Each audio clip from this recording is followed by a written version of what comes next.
Hello everyone and welcome to a quick Google Slides tutorial. In today's video I want to show you how to strike through in Google Slides. This is actually quite simple. To do this, I first open Google Slides.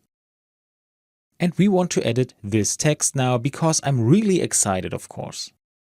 To strike through text in Google Slides, we simply select the area we want to strike through, go to Format, Text and strike through.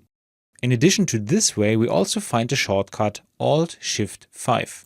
I click on the option and my text in Google Slides is crossed out. In the same way, we can of course undo this again. For this, I now use the shortcut Alt-Shift-5 and we see that this worked very well. And that's all you need to know. I hope you enjoyed the video and I will see you again in the next tutorial. Until then, your tutorial guy. Bye.